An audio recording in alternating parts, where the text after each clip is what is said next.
पिछले वीडियो में हमने देखा page layout tab.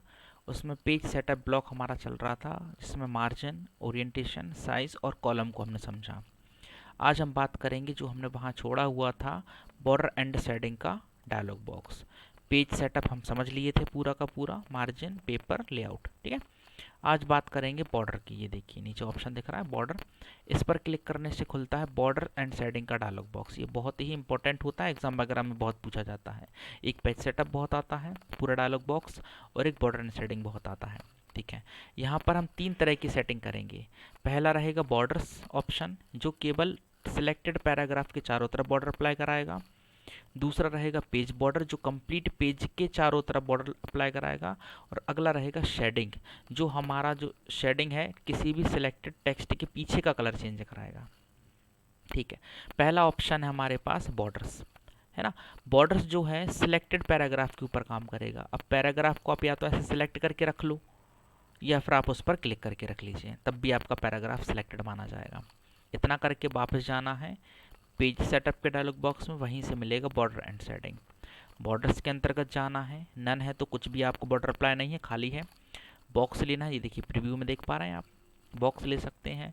Shadow type effect ले सकते हैं, 3D ले सकते हैं, या फिर कस्टम खुद से भी आप क्रिएट करा सकते हैं कि लेफ्ट में रखना है कि राइट में नहीं रखना। ये देखिए इस तरह से, है ना। देखिए प्रीव्यू में देख पा रहे हो आप, ये आप अपने हिसाब से करा सकते हो। हमने लिया बॉक्स। अभी तक हम सिंगल लाइन ही अप्लाई कर पा रहे थे, अब मान लीजिए हमने ये डबल लाइन ले लिया है।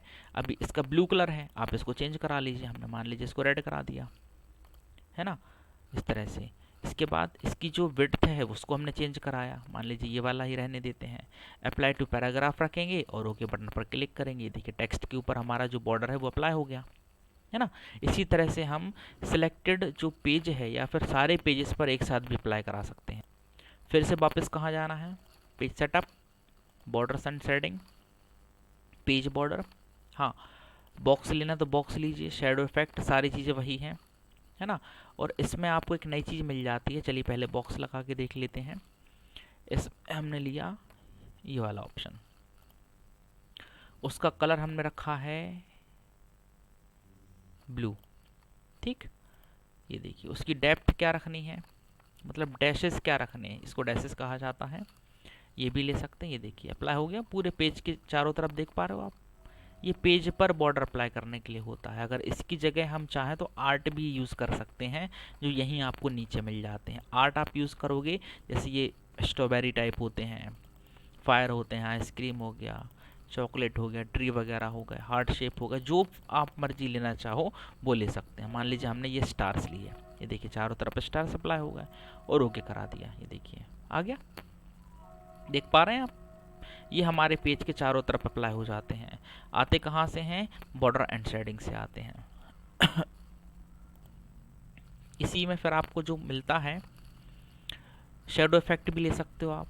हमने शेडो इफेक्ट लिया, ये देखिए इस तरह से, ये रहा हमारा शेडो इफेक्ट। इतना सब करके कलरिंग करके ओके कराइए। देखिए इस तरफ का लाइन प्रॉपर दिख रहा है, लेकिन यहाँ थोड़ा सा आपको लेफ्ट राइट साइड में एक शेडो टाइप दिख रहा है, राइट और नीचे बॉटम में, ये शेडो इफेक्ट होता है। अब इनकी सेटिंग की हम बात कर लेते हैं। वो भी कहाँ से होगी, बॉर्डर एंड शेडिंग से होगी। यहाँ पर पहुँचेंगे, उसके बाद आपने जो भी यहाँ पर अप्लाई किया हुआ है, फॉर एग्जांपल ये आपने एक बॉर्डर लगा दिया, नॉर्मल कर लेते हैं इसको, हो गया। ये टेक्स्ट के पास है अभी, है ना, पेज पर नहीं गया हुआ है ना, तो इसको पेज के ऊपर लेके जाना है। तो कैसे लेके जाएंगे, वो हम यहीं से लेके जाएंगे। बॉर्डर एंड शेडिंग में जाना है, ऑप्शंस के अंतर्गत जाना है कि अब मार्जिन क्या सेट करना है। टॉप से कितना दे रखा है उसने, 24 पॉइंट है, हर जगह से 24 पॉइंट है। आप इसको कम कराइए, ये देखिए मान लीजिए हम इसको 5 रख लेते हैं या 6 पॉइंट रख लेते हैं, कोई दिक्कत नहीं है। इसको भी हमने 6 पॉइंट कर दिया या 5 पॉइंट कर दिया, इसको भी 5 पॉइंट कर दिया। करना ज़रूरी है, तभी आपका जो बॉर्डर है ऊपर नीचे मूव होगा। इसको भी कर लेते हैं। आप डायरेक्टली टाइप भी कर सकते हो, या फिर आप इन रिसाइज बटन का यूज़ करके भी यूज़ कर सकते हो, कोई दिक्कत नहीं है। इतना करके ओके कराएंगे आप इसको। ये देखिए आपका जो है ये पहुंच गया बॉर्डर, ये देखिए ये सेटिंग आप करा सकते हो। ये कहाँ से होगी? हमारी यहीं से होगी। बॉर्डर एंड शेडिंग के अंतर्गत जितनी भी सेटिंग आपको यहाँ से करनी है आप करिए, उसके बाद आप ऑप्शंस में जाके यहाँ से करिएगा, ठीक है ना। और जो आपका जो मेजर फॉर्म है ना, वो आपको यही रखना है, ईड्स ऑफ पेज ही रखना है, ठीक है ना। ऑलवेज डिस्प्ले इन फ्रंट, मतलब अगर कोई ऑब्जेक्ट डाला जाएगा तो बॉर्डर उसके सबसे ऊपर रहेगा। इनको टिक करके रखना है। इतनी सेटिंग करके आप ओके करेंगे, इसमें भी आप ओके करेंगे तो सारी की सारी चीज़ें आपकी चेंज हो जाएंगी, ठीक है। उम्मीद है आपको ये समझ में आ रहा होगा। अब आगे चलते हैं शेडिंग के ऊपर। शेडिंग आपका जो रहता है किसी भी टेक्स्ट के पीछे डाला जाता है ना। हाइलाइटर की बात नहीं कर रहे हैं। हाइलाइटर क्या करता है, इस तरह का फॉर्मेट आपको प्रोवाइड कराता है। मान लीजिए इतना सेलेक्ट किया आपने और यहाँ पर हाईलाइट लगा दिया, कोई भी कलर का हाइलाइटर आपने यूज़ कर लिए, देखिए ये अलग चीज़ है ना। शेडिंग अलग चीज़ होता है। शेडिंग कैसे यूज़ करते हैं देख लेते हैं। फिर से वहीं जाना है, शेडिंग में जाना है। क्या कलर लेना चाहते हो आप? मान लीजिए मैंने बैकग्राउंड में चाहा कि मेरा ये इस टाइप का पिंक हल्का सा कलर आ जाए, ठीक है। इसकी ट्रांसपेरेंसी क्या रखनी है वो भी हम ले सकते हैं। कलर क्या रखना है वो भी हम ले सकते हैं। इतना सब करके ओके करा दिए, देखिए पीछे एक शेडिंग अप्लाई हो गया। ये हम कहाँ से कर पा रहे हैं? शेडिंग से कर पा रहे हैं, जो बॉर्डर एंड शेडिंग के अंतर्गत हमें मिल रहा था, ठीक है। चलिए आप हर एक पैराग्राफ के ऊपर अप्लाई करा सकते हो। अगर बॉर्डर नहीं भी दिया तो कोई इशू नहीं है ना, हम इसको यूज़ कर सकते हैं। या तो सेलेक्ट कर लीजिए या फिर कर्सर बस रखिए, कोई दिक्कत नहीं है। बॉर्डर एंड शेडिंग में जाना है, शेडिंग में जाना है, जो कलर आप चाहें वो ले सकते हैं। मैंने ग्रीन टाइप ले लिया और ओके करा दिए। देखिए हाइलाइटर से अलग होते हैं ये होते हैं शेडिंग। इसके बाद अगला ऑप्शन हमें मिल रहा, अगला ऑप्शन ब्रेक। ये देखिए ब्रेक में काफ़ी चीज़ें मिल जाती हैं। पेज ब्रेक करना, कॉलम ब्रेक करना, टेक्स्ट को रैपिंग करना, है ना, नेक्स्ट पेज लाना, कॉन्टीन्यूस करना और इवन वगैरह मिल जाते हैं। हमारे जो काम के हैं वो ये 3 हैं, ठीक है। पहला ऑप्शन है पेज ब्रेक। इस पेज ब्रेक को हम यहाँ भी सीख चुके हैं इंसर्ट के अंतर्गत। इसको अब हम पेज लेआउट में भी देख रहे हैं। पेज ब्रेक का काम होता है जहाँ भी कर्सर आपने रखा है वहाँ से पेज को तोड़ देना, ब्रेक कर देना। कहने का मतलब है ये डेटा यहीं रहेगा, बाकी का डेटा अगले पेज पर शिफ्ट कर दिया जाएगा। कैसे? ब्रेक में जाएंगे, पेज ब्रेक, ये देखिए नीचे का यहाँ पहुँचा दिया है, बाकी का डेटा ऊपर ही रहने दिया उसने। ये काम होता है पेज ब्रेक ऑप्शन का। इसके बाद अगला ब्रेक होता है इसमें कॉलम ब्रेक। ये देखिए कॉलम ब्रेक तब काम करता है जब हमारा जो पेजेस वगैरह हैं वो कॉलम में डिवाइड हों। जैसे फॉर एग्जांपल हम यहाँ से इसको सिलेक्ट करके या फिर कंप्लीट डॉक्यूमेंट को कॉलम्स में डिवाइड कर देते हैं, मान लीजिए 2 कॉलम्स में। ये देखिए हो गया। अब यहाँ जब आप लिख रहे हो तो कॉलम्स का नियम होता है कि जब तक आपका पहला कॉलम भर ना जाए, कंप्लीटली फिल ना हो जाए, जैसे कि मान लीजिए यहाँ एक कॉलम है ना, तब तक आप दूसरे कॉलम में शिफ्ट नहीं कर सकते। आपको ये वाला कॉलम पूरा भरना ही पड़ेगा। 1 मिनट, ये देखिए मान लीजिए आप यहाँ पर लिख रहे हो, लिखना शुरू कर दिए आप, तो जब तक आप इसको पूरा नहीं भरेंगे तब तक आप यहाँ से आगे नहीं बढ़ सकते। लेकिन आप चाहते हैं कि यहाँ से सीधा कॉलम को ब्रेक करके डायरेक्टली यहाँ पहुँचा दिया जाए, तो ब्रेक में जाएंगे और यहाँ से डायरेक्टली देखिए रेड डॉट, रेड लाइन आपको दिख रहा है, सीधा ऊपर लेके जाएगा। ये देखिए ले गया। अब आपका कॉलम जो है वो ब्रेक हो गया है।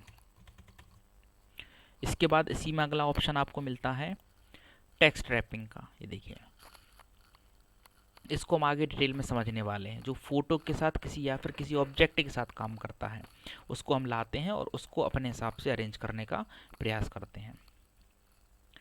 ये हम आगे देखने वाले हैं, ठीक है।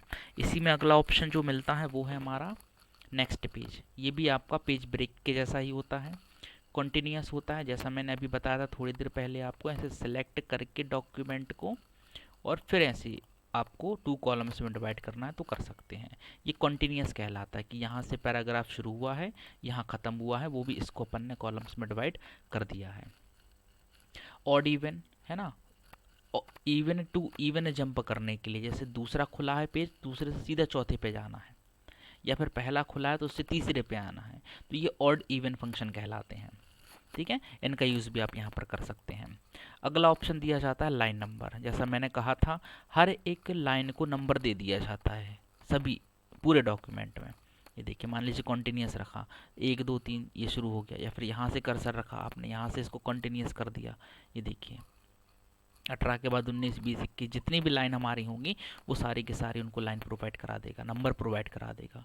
इनका वैसे ज़्यादा यूज़ होता नहीं है, इसको आप नन कर दीजिएगा। अगला ऑप्शन रहता है हाइफनेशन।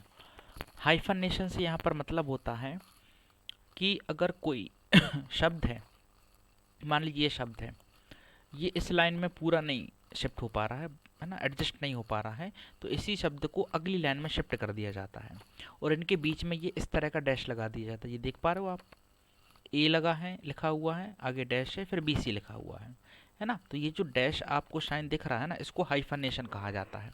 ये अप्लाई करने के लिए हम इस ऑप्शन का यूज़ करते हैं। वैसे तो अभी आपको डॉक्यूमेंट अरेंज दिख रहा है ना, लेफ्ट साइड से इक्वल लाइन में है, राइट साइड से भी इक्वल लाइन में, लेकिन ये एक्चुअली में अरेंज नहीं है, क्योंकि हर एक टेक्स्ट के बीच में आप देखोगे कुछ ना कुछ एक्स्ट्रा स्पेस टाइप का दिया हुआ है ना। ये ठीक नहीं होता है। इसको ख़त्म करने के लिए या फिर यूँ कहें कि डेटा को हाइफनेट करने के लिए हम इस ऑप्शन का यूज़ करते हैं। उसके लिए सबसे पहले तो पूरे डेटा को सिलेक्ट कर लेना है, फिर यहीं पर डायरेक्टली जाके ऑटोमेटिक पर क्लिक कर देना है। अभी मैनुअल है, नन है, तो इनका यूज़ हमको करना पड़ेगा, लेकिन ऑटोमेटिक कर देंगे तो ये ऑटोमेटिकली अपने हिसाब से अरेंजमेंट करेगा। ये देखिए फॉर एग्जांपल, जैसे ये SE लिखा हुआ है, इसके बाद ये डैश लगा हुआ है और बाकी का जो डेटा है अगली लाइन में शिफ्ट कर दिया, मतलब ये शब्द यहाँ पर ख़त्म नहीं हुआ है, ये कंटिन्यू है और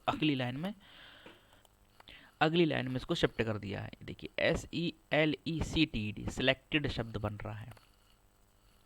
वैसे देखिएगा RE फिर से डैश लगा हुआ है, STORE स्टोर, मतलब रीस्टोर ऑप्शन शब्द बन रहा है। डॉक्यूमेंट शब्द बन रहा है, ये देखिए डॉक्यू यहाँ पर है और डैश लगा के MENT अगली लाइन में शिफ्ट कर दिया गया है। करंट देखिएगा CUR यहीं पर है और ENT अगली लाइन में शिफ्ट कर दिया गया है। ये करंट आपका बन गया, ये देखो, है ना, ऐसे इसमें बना दिया है, देखिए सिलेक्टेड में। तो ये होता है हाइफनेशन ऑप्शन आपका, जो कहाँ मिलता है, पेज सेटअप के ब्लॉक में ही मिल जाता है। उम्मीद है आपको यहाँ तक समझ में आया होगा। इसका प्रैक्टिस कीजिएगा, कहीं डाउट है तो पूछिएगा, ये बहुत ही इंपॉर्टेंट है पेज सेटअप आपके लिए। चलिए, वीडियो पसंद आया हो तो इसको लाइक करें, चैनल को सब्सक्राइब करें, वीडियो को शेयर करें और बेल आइकन को प्रेस कर लें ताकि हर प्रकार का नोटिफिकेशन आपको मिलता रहे। धन्यवाद।